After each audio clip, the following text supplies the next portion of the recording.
Welcome to the FEC Masterminds Podcast. Let's get it. The ultimate hub for family entertainment center owners and operators to share ideas, find solutions, and grow your facilities. Real operators, real stories. This is the FEC Masterminds Podcast. Eric Stottlemyre, you were working on a tractor? Yeah, I had to stop working on a tractor to do a podcast? Yeah, I know that you might not. For I'm kind of hands on. I know you know that, but yeah, man, I do a little bit of everything. Building all the rides at the park to running a horse farm. I have my own horse farm. This explains Clint Novak and Eric Stottlemyre in a nutshell. Eric works on real tractors, and I play Farm Simulator 25. So true story. That's exactly the message. That's why I sent you the message. I was like, man, why are you not up here helping me work on my tractor today? He said to me, I am working on my tractor. I'm working really hard on my tractor, virtually getting that thing out there and plowing the field. So yeah, it was it's like one of those things when you work. So we had this amazing spring, and it was just like I think of what's that guy from I don't know what his name was, but he was on the Jeffersons and would always, I guess it was on the Jeffersons, but he would always say dynamite. Was that on the Jeffersons? I don't even know. I don't know. I'm probably wrong. Over my head. Yeah, right. I'm how old I am, and I was just like, man, this spring was just dynamite, and it was off the chain. It was great, and it was chaotic, controlled chaos. You know what I mean? Like, I know that all of us in the FEC industry know what it's like when it's like you're like, you feel like if you miss one step that everything's just going to come falling apart. And it's been like that since, I would say, probably the beginning of May. Yeah, May. Yeah, it was just like we were cranking, man. It was like we were hitting on all 8 cylinders, and everything that we've been doing with groups and everything and like that has paid off. Well, for those of you guys that don't know this, I'm a little obsessive about making sure that things work right at the park, and let me just explain my point of view on this. So I'm packing to get ready to go on the Novak Roadshow to Niagara Falls, Toronto. And I get a call. I'm leaving on a Tuesday. I get a call on like a Saturday night from a very distraught Eric. And he's like, I have 1,000 kids coming to my park on Monday, and literally, I don't have enough staff. Yeah. And I was like, okay. I was like, so do you need me to get people? And he's like, I don't know what I'm going to do. Like so I call him back like 10 minutes later. I'm like, I got 3 people. And he's like, you're kidding me. So before I went to Niagara Falls, me and Planet Novak employees, which used to work with me at Funland, drove up to Adventure Park, and we helped fill claws and in games and make a lot of pizzas. The amount of pizzas that we made was only topped by so I'm in Niagara Falls, and I get a call from Eric. This is after all the that Monday, everything flies, everything's perfect, everything's great. I'm in Niagara Falls, I'm visiting locations. Eric calls and he goes, I got a problem. And I said, what? And he goes, I got 1,000 kids coming on Monday, and I need help.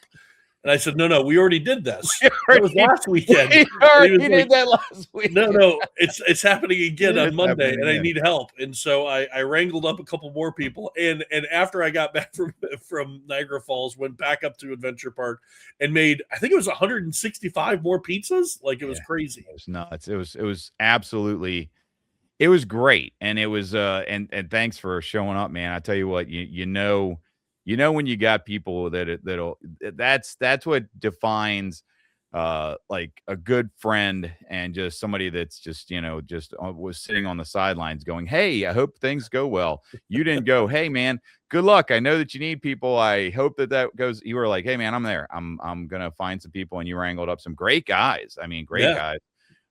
And it was just wonderful. And we weren't the only ones. FEC Masterminds, Ashley was out there. Yeah, Ashley showed up, man. And, It was like yeah, everybody showed up. Lori, I mean, it was like everyone. My ex-wife showed up and helped. You know, it was like, it's just crazy. But we had a great turnout of people to help out. But man, you want to talk about firing all 8 cylinders? I mean, we had the park really packed, didn't we? I mean, it was great, and the people were flowing. The traffic was flowing. Everything's just been going really, really well. But I said all that to say this is that from the end of April, so I stay on site. For those of you guys that don't know this, I'm a little crazy. I have a diesel pusher, an RV, that is a motor coach, and I keep it at the park because my farm is about an hour away. So it's 54 miles one way. And so rather than doing that trek all the time, I stay down at the park. Well, it was going so fast. Everything was moving so fast for the past 45 days. I've not been to my house. I've not been to my home. I'm in my home right now. I've not been to my home in 45 days. So it was, I came home to knee-high grass and just a broken tractor, evidently. Yeah, and a broken tractor, and to top it all off, it was like broken tractor, and then I went to start the lawnmower, and the lawnmower is broken too, and I was like, you know what? Where's Clint when I need him? I got to make some phone calls.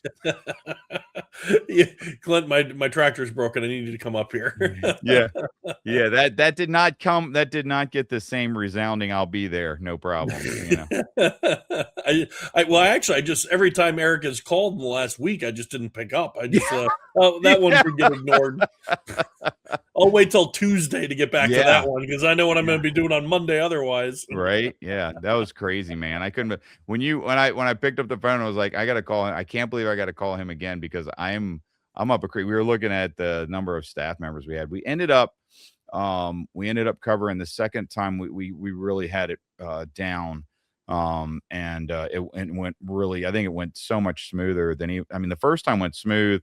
We had a couple little hiccups on food delivery, but man, it's just when you're hitting it like that, and you know what it's like. I mean, everybody that's in our industry knows what it's like. When things are going well, you're like, oh, this is awesome. It's like the heat of the moment.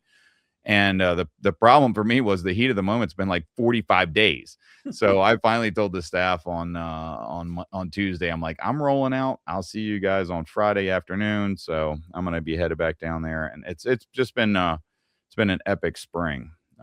But a lot of fun. How about Planet Novak? How are things been going at Planet Novak? We're getting ready to receive games. They should be coming next week. A week after next week. The retro games will start arriving, and we're hoping July, but before July 4th weekend, we're hoping to soft open, and we'll do a grand opening sometime in July.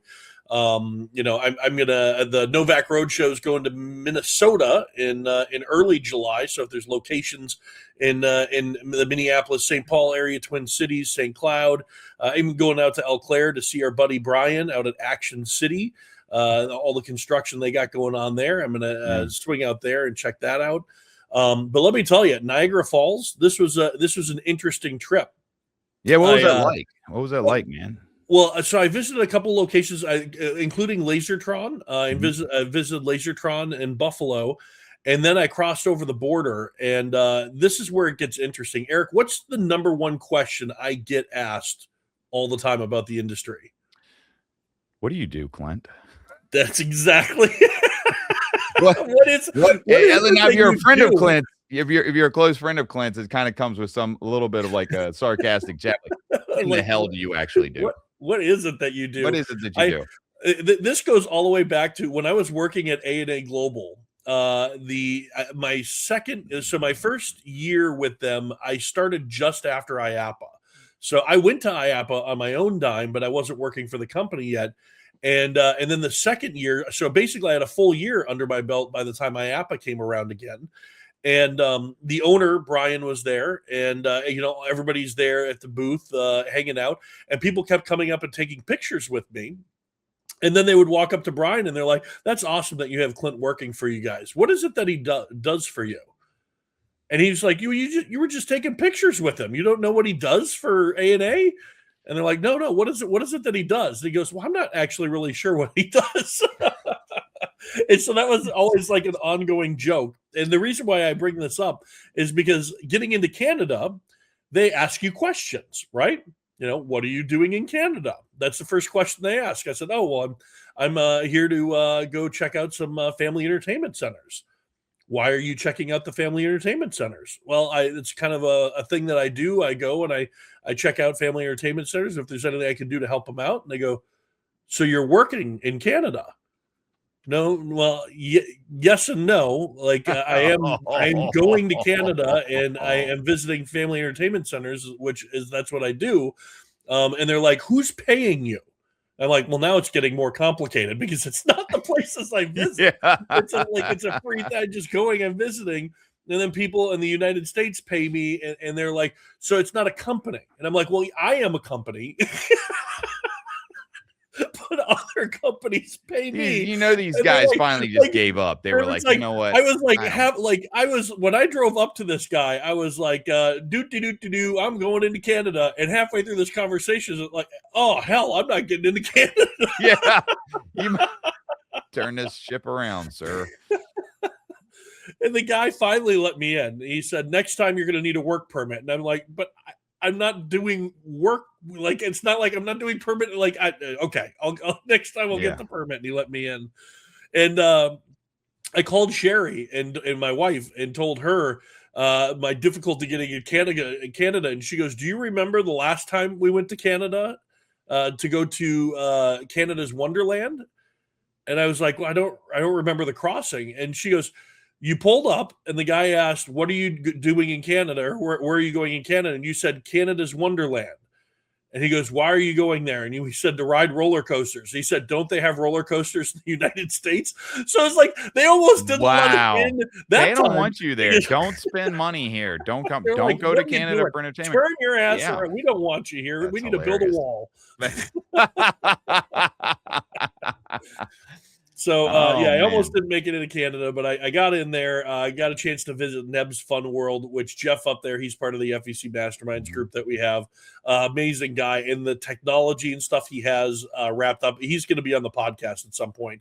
And I told him he's going to have to be on several because there's no way we're going to be able to get through what they have done in 5 generations at that FEC. Eric, you're second generation, right? Yeah, second generation. Fifth generation. Like at this point, like they opened a bowling center. I'm like, well, they must have invented bowling if it's 5th generation. Like, it's crazy. That's nuts, man. I got a chance to visit some other locations. IAPA had an event, a meetup at Niagara Falls. The Niagara Falls, I don't know if I'm saying this right, Niagara Falls Parks, which I thought it was going to be like, like a state park or, Canadian version of a state park, but it's not. It's an actual company that does all the attractions around the Canadian side of the Niagara Falls. And so I got a chance to spend the day there checking out some of the facilities, waiting for the IAPA meetup that night. And one of the things is there's a power plant that was co-built by Nikola Tesla. And so they turned it into a museum. And so I had a chance to go do that. $33 in Canadian. That's like 22 or 23. I don't know. It was cheaper than 33. And I walked over, did the tour of the museum. They give you like the little headpiece that you listen to the different audios and audio cues and such. And then they take you 12 stories underneath the power plant. And you get to see, as you're going down this glass elevator, all of the generators and the shafts and everything that go into the hydropower plant there. And when you get to the bottom, the elevator opens and you're in the spillway of the water that then leads to the bottom of the falls. And you get to walk the 2,500 feet or whatever it is all the way out to the falls. And they've created a landing, a deck or, a patio or whatever, where the spillway would go into the river after the falls, which is right next to the falls. And so you get a really, really cool look of the falls after you walk through this 2,000-foot tunnel. It's just crazy. If you're claustrophobic, my wife, she said, I don't think I could do it. It's a big tunnel, but still felt, kind of claustrophobic. Yeah, I'm claustrophobic as hell. So, I mean, I can imagine. There ain't no way. Me and Sherry will wait on the top, buddy. But I'll it was take really the cool. I'll take the falls. I'll take the give me a wooden barrel. I'll meet you down on the other end. It's funny because when I go to things like this, it drives Sherry crazy because I read everything. Every sign I pass, I read. And one thing, my hotel actually had a really good view of the falls, and so I started a deep dive into people who have gone over the falls. And so there's a history of suicides and stunts and all these things that have happened, accidents, all of that stuff. And so I read every single one of them and what came to be and how it happened and all that. So it was very, very interesting about that. But back to the Niagara Parks. One of the other things I wanted to do was this Niagara Falls. It's kind of like a simulator ride, like Soarin' at Disney. And I wanted to do it, but it was $33. And then it was like, well, but with America is like 22. And I was like, oh, maybe I'll do it then. But I was like, you know what? I'll pass. I'll do the power plant. And I'm happy we did that because IAPA actually was part of the IAPA event that we got to do this ride. And I will say this was for a standalone attraction that is not at an amusement park. This was a phenomenal ride. It had a great pre-show, several different pre-show rooms that you would go into, a very cool marquee that you walk through, telling you kind of the indigenous story of the falls, and it's narrated by James Cameron because I guess he was from Niagara Falls area. And then you get on the ride and you fly over all of the different destinations of the falls. So the falls itself, the battlegrounds, all of that kind of stuff. Really cool ride and a really cool pre-show, 25, 30-minute long presentation. So definitely worth the money if you're in the area and you want to do that. And it's right at the falls too. Like literally you walk off the ride and you can walk out the patio and feel the mist hit you in the face. So it's really cool. And the falls have been moving, which is just incredible. You think about where they were originally, you look at the history of them and where they have actually migrated through erosion. It's just amazing how things have changed over the years. And you look at the history of it. I was up there a couple years ago. Amazing place. But you also got to drive on North America's largest claimed elevated go-kart track. Correct? Did you get to do that track, or did you just? So I didn't do it this time, but I did it in 2019. So 2019. This time, okay. I didn't get a chance to go over there this time around. I think it's called like Cliff Hill Attractions. I did the wheel over there, and I did the go karts, and it's a great go kart experience. I mean, they opened theirs up a year before Funland opened ours up. They did all steel, all cement. It's very, very, very, very, very expensive. Yeah. But very smooth, very nice track. And definitely they had great operations there, so they knew what they were doing. So, yeah.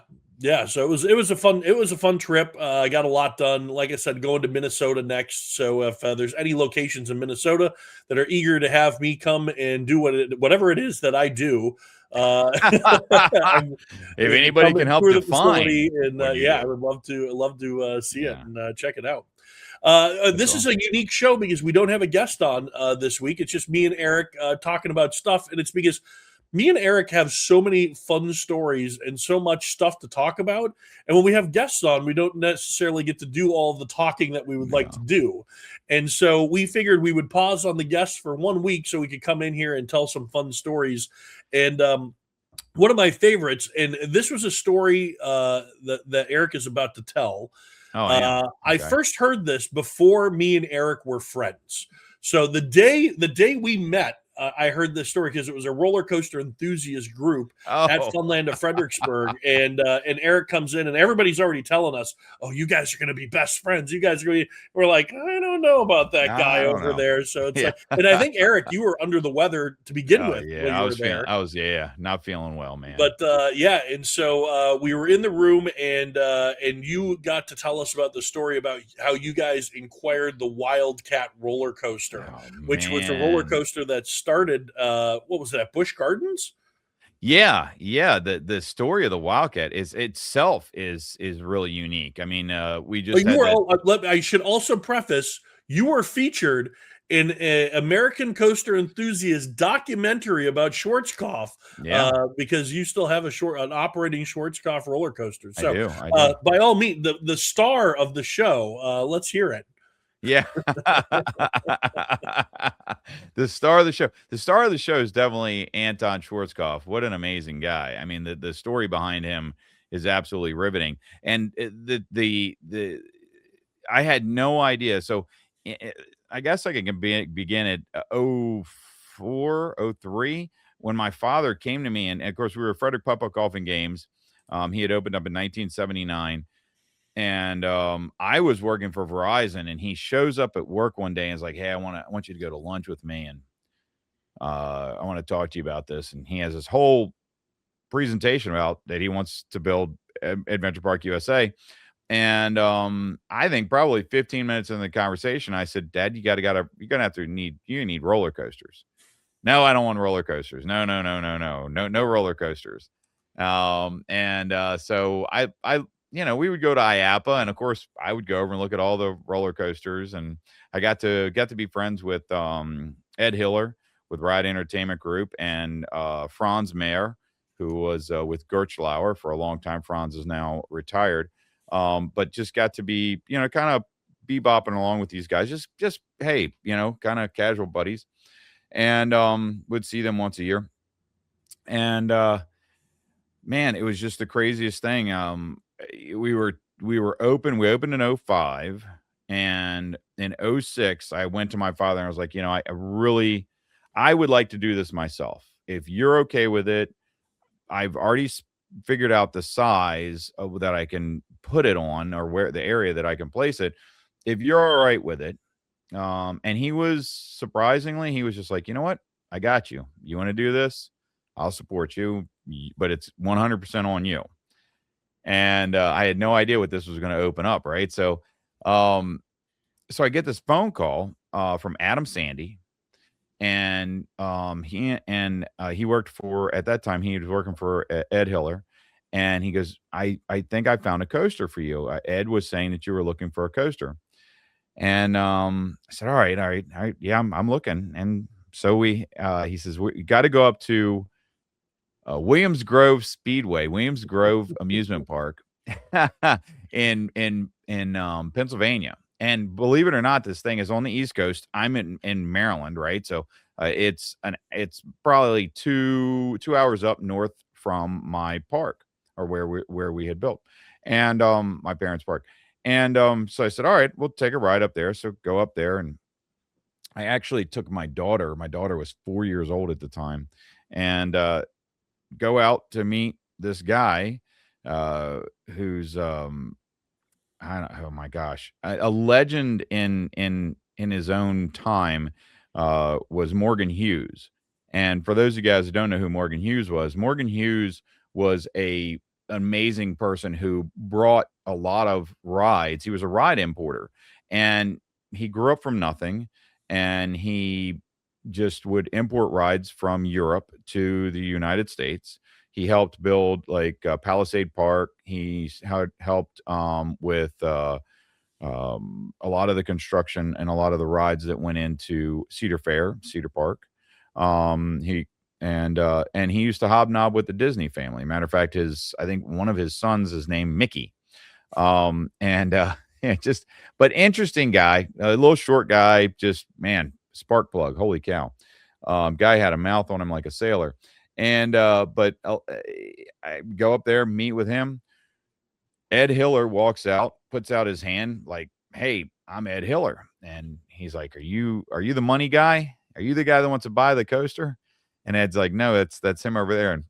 And Morgan literally said to him, he goes, why the hell am I talking to you? He said, "I want to talk to you." He points to me. I'm like, okay. So we go over, look at the coaster. It was Barney purple and orange. That thing was so ugly. And you have to actually pull up the original pictures on RCDB. I had no idea the history of this coaster. I didn't know anything about this coaster. I didn't know where it had started off its life. I didn't know anything about it. my daughter and I, and it's out in the middle of the woods. If any of you guys have been there and or Ace people have been there and watched and ridden that coaster, it was out in a muddy field. I mean, half of the coaster was probably a good 3 inches under the dirt. I mean, it was just sunk in. It was in such poor positioning. So my daughter and I got on it, and we went up the lift hill, rode around it. And she, by the time we got to the top of the lift hill, she's looking at me. She's 4 years old. She's looking at me and she's going, "Mom, mom, mom, mom, mommy, mommy, mommy," faster and faster as the coaster's going around the track. Her mom was down in Frederick, so her mom wasn't nowhere to be found. So she screamed her mom for her mom the whole way around the ride. We pulled into the station, and she looks at me and she goes, Clint, she's looked at me dead in the eyes. She goes, "Dad, can we do it again?" And I was like, this is the coaster for us. So I went back down to Frederick, and I'm thinking, I got to come up with the money for this thing. I got it. How am I going to come up with the money for this? So worked it out with my wife that we could actually fund it. We were going to put a second on the house and this and that and the other, as a lot of business owners do, right? I call up Ed Hiller, and I'm like, he's going to sell this thing. He was already had people lined up ready to buy it. And I said, I'm going to end up losing this thing.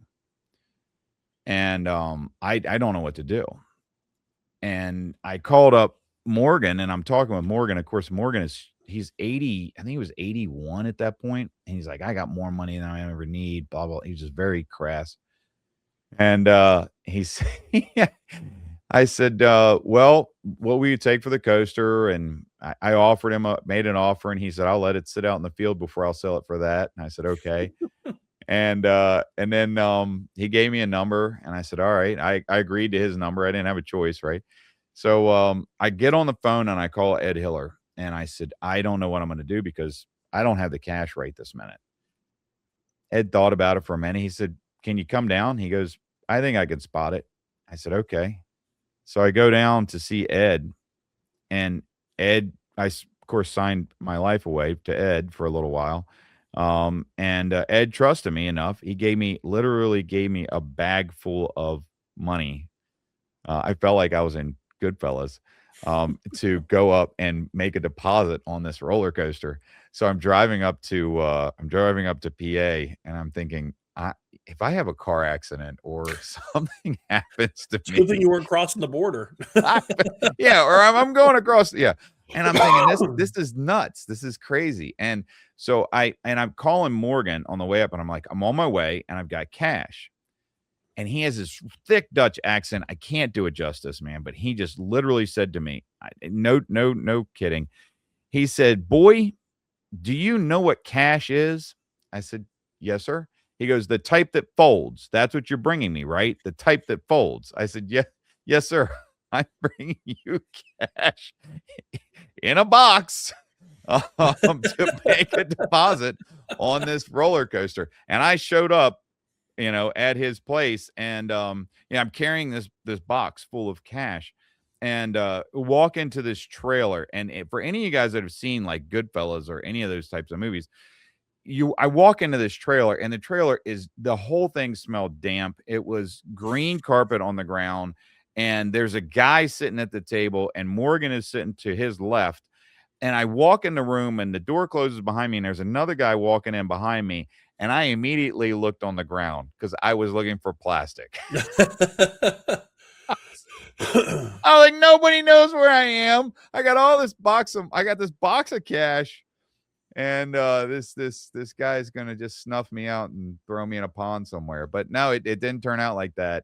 They took the cash. He let me start taking the coaster down. We got finally got the money for the on the loan on the house.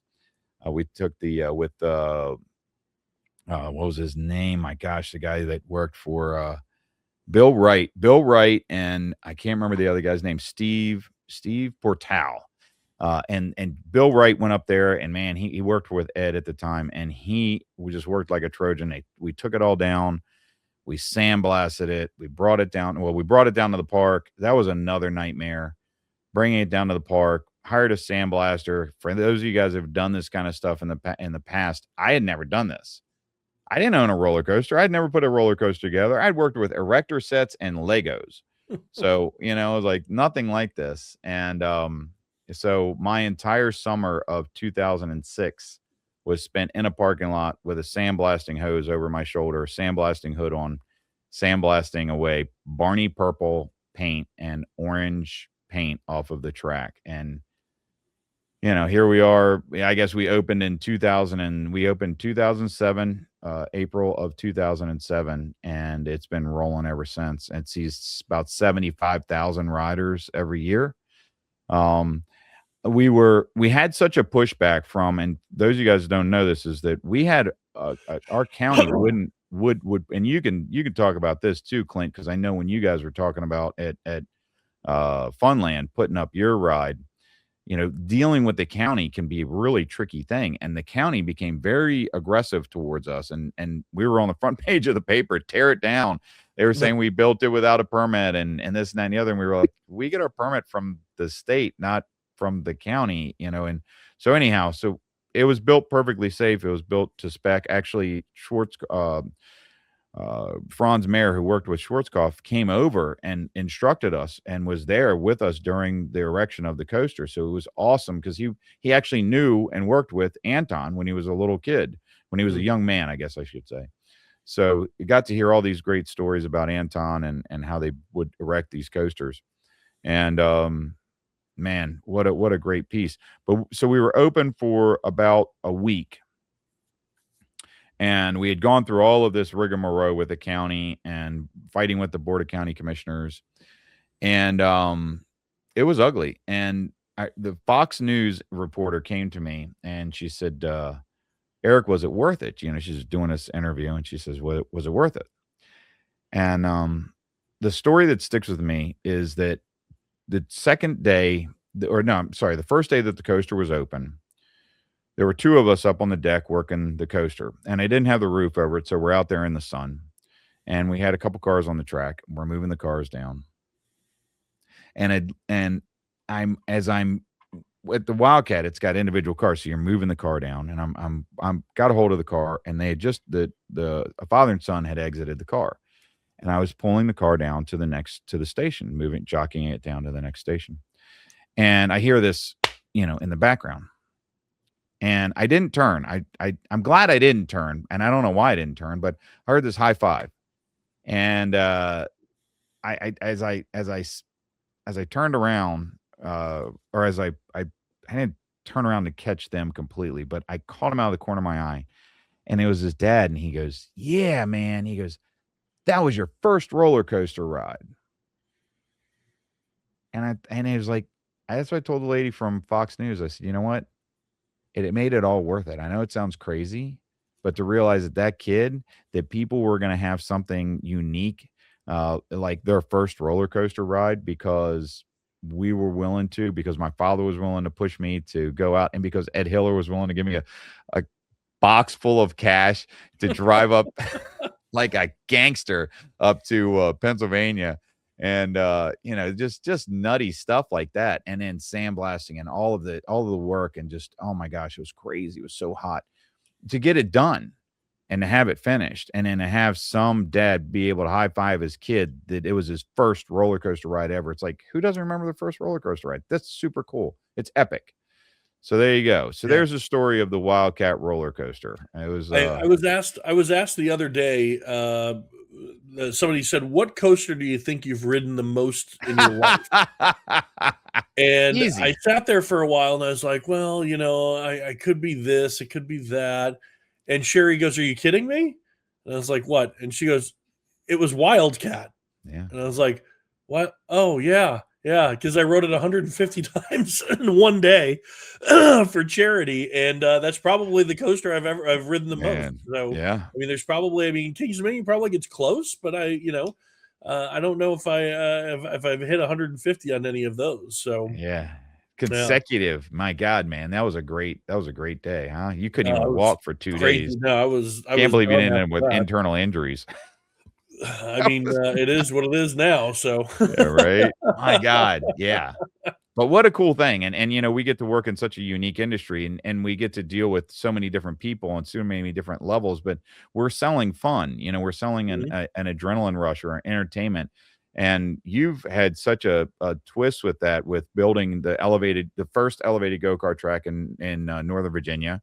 Epic. That story, it never gets old, with the radio host, and Yeah. waking you up. That's just crazy. And then, having rides that just never made it off the ground, Oh, I've right? got one of those. You got one of those, right? I literally never made it off the ground. It's so funny because there's so much stuff that goes into building a ride or attraction. And so once the go-kart track was open, and we started heading in another direction, we wanted to be more of a thrill park. We wanted adults to have their fun. And so we started looking at a drop tower by Soaring Eagle Zip Lines, which is now Skyline Attractions. No, that's not right. It was For some Soaring reason, Eagle. Logan, Logan, Logan yeah, Checkers. okay, Yeah, yeah. I can't remember the name of their company now that it's switched from Soaring Eagle. But we were looking at their drop tower / saddle sling combo. Whoa! Just had one of the lights go out. It's always some technical thing. Yeah.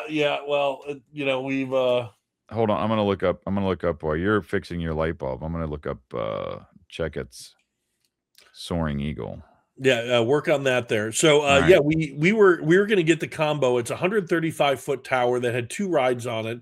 What makes this drop tower unique opposed to other drop towers is the harness system is just a seatbelt.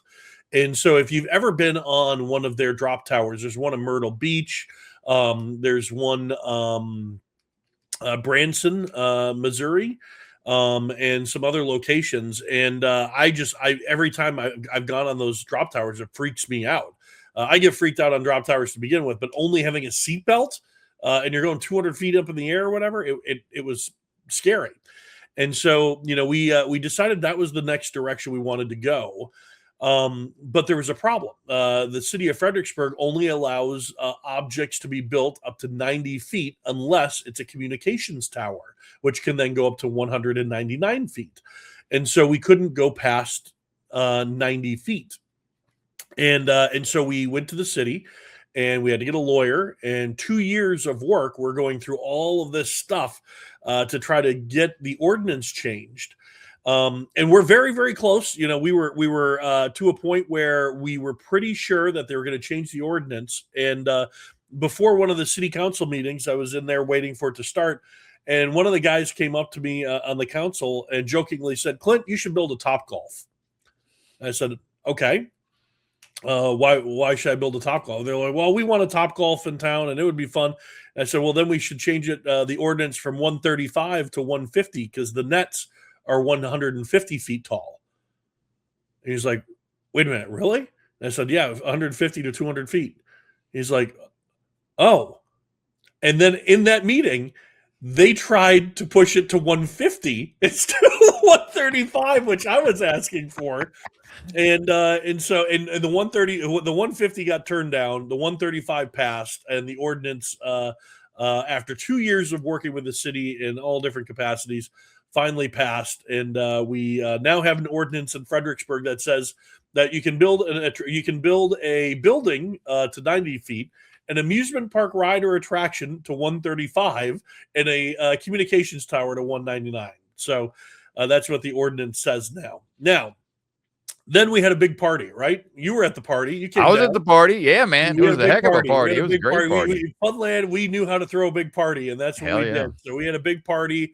We made the announcement. This is what we're doing. This is the direction we're going in. We had some cool art of where it was going to be in the park and everything.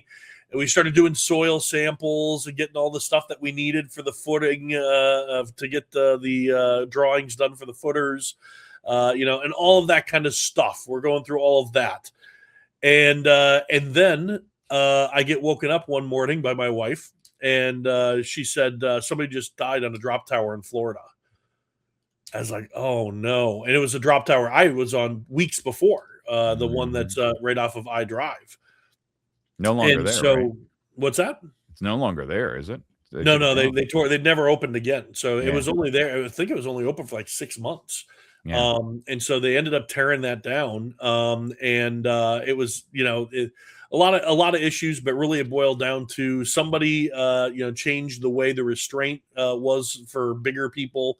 But there's no seatbelt, so there's nothing to stop somebody from, kind of sucking through the harness and all that kind of stuff. And so it was very bad all the way around. Should have never have happened.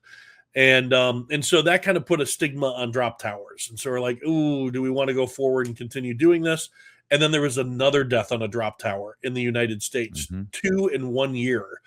And so that's when we pivoted. We said we no longer want to build a drop tower because of the stigma that's going along with the drop towers. And so we turned in, instead of spending, a big chunk of money on it was 2 rides, but 1 tower, we ended up going with Rides for You, and we did a mini drop tower, which is the Patriots plunge that we put in, and then the Midi Dance 360, which is that flipping upside down crazy ride.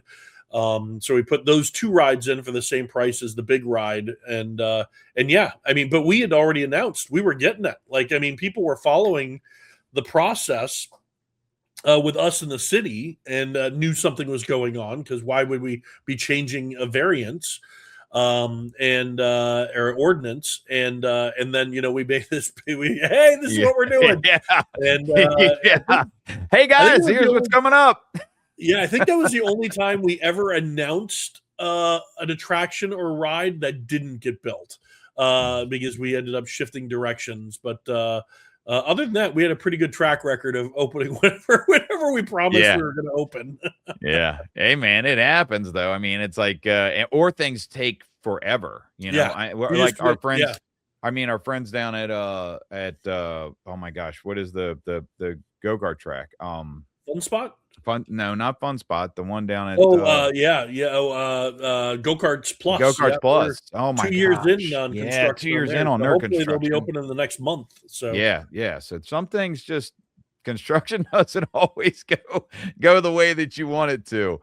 The go-kart track was the easiest construction project I had ever done, and it took less than a year. So good. It took the putting in the Patriot plunge and the Midi Dance 360 took longer than putting in the go-kart track. Mm-hmm. So just, think about that. The 2 flat rides that all we had to do is put a foundation in and put them on the foundation took longer to do than to get to build the go-kart track. So It was crazy and somewhat frustrating. When you're doing that and going through it, it all the things that pop up that you weren't expecting.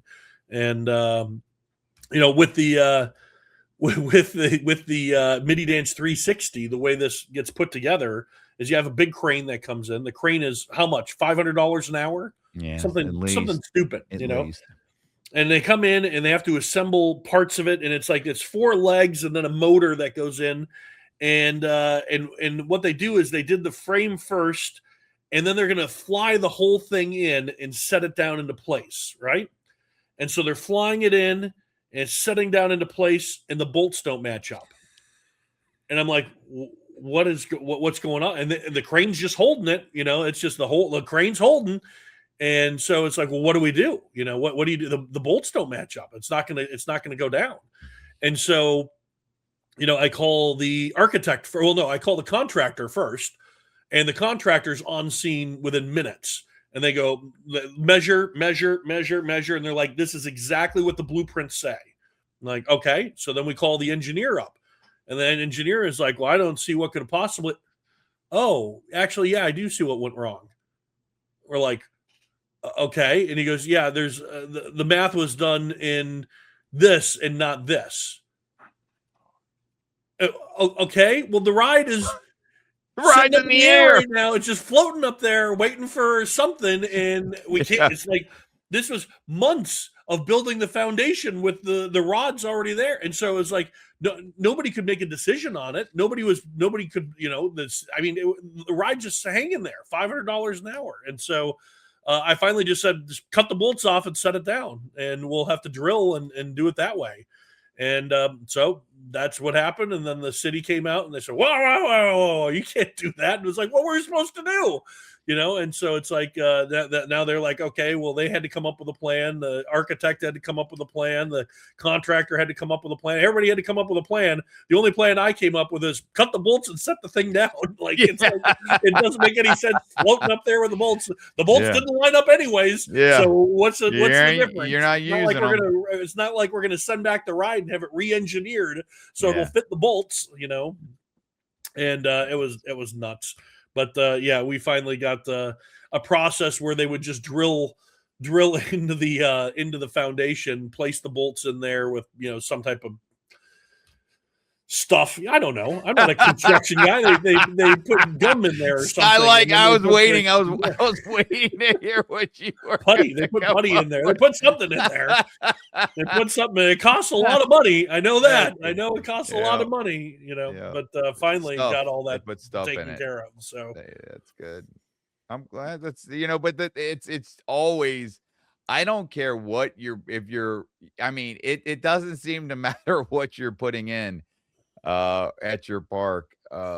It's always something, and you're like, wait, what about that? And then, oh man, I should have done this. We have the spin coaster, the SBF spin coaster from Rides for You, and we put that indoors. And the spin coaster literally just sits on a pad. The pad has to be 4 inches or something like that. It sits on the pad. It doesn't get drilled into the pad. It doesn't, it just sits on top. That's the whole point of the ride. 150 of these in the United States sit on the pad. That's it. The city came in and said, well, it's not attached to the ground. They said, it's not supposed to be. Like, it needs to be attached to the ground. Like, no, like that's the whole point. Like you can't just come in here and say that's the rule, but they did. And that was the rule. And so then we had to go back to the manufacturer and be like, it has to be bolted to the ground. And they said, no, it doesn't. And we're like, well, our city says it does.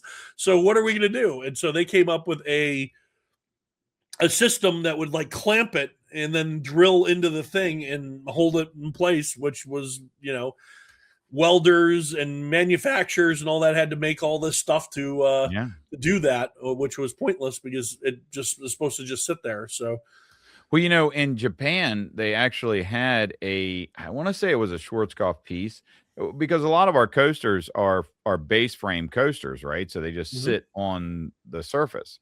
And I do know that I was told a story by a coaster enthusiast that they had the town or the count or the whatever the region that it was in demanded that the coaster be affixed to concrete piers, and it tore the coaster apart because the rides that are designed to be freestanding, like the 2 or the 3 coasters I have at the park, all of them are base frame coasters. They sit on wooden blocks. And a lot of people can't get over the fact that it's just sitting there, man. I mean, that's what it's doing. It's not tied into anything. And you sometimes have engineers that think that, or inspectors that think they know more than the engineers that were designing the rides. But yeah. Well, we better get this thing wrapped up here. The story time with Eric and Clint is now over. Right. Thank you so much. I was gonna say it was good. I like these. This is good story time, man. But you know what? I think that we need to hear your story. So if you guys are out there, if you have an FEC and you want to get on here, tell us your story. Clint and I are excited to hear it. We want to hear it, and we want to know about your facility, because nobody's more excited about your facility than you are. And we want you to get on here and share your enthusiasm, because we love it, man. This is what we eat and drink and sleep this stuff. When I was at the Niagara Falls event, there's a bunch of us sitting around a table. And when you get a bunch of owners sitting around a table telling stories, it always turns into, well, I got one that'll beat that one. And then I got one that's going to beat that one. And then you start telling the real fun stories that you'll never hear on the podcast. Yeah, no. But I know that we're to us telling our stories here. There's somebody out there that's going, what's the number to call into this thing? I got to call it because I got a story that'll beat the I got one pants for off him. that one. Yeah, I got one that'll top that. Yeah. If you want to be part of the podcast, all you got to do is give me an email, clintnovak@gmail.com, clintnovak@gmail.com, and we'd be happy to bring you on, hear all about your park, and tell stories and have some fun. So, thank you guys so much for watching, listening to the FEC Masterminds podcast here. If you want to be a part of an FEC Masterminds group, all you have to do is go to novakamusementsolutions.com and check out the Novak Network. It is a group of owners and operators who meet once a month to talk and solve all the world's problems, which are mainly Eric's. So I got 1,000 kids and a broken tractor. All right. Thank you guys so much for joining us. We will definitely catch you on the next adventure. Bye, guys. All right. See you later.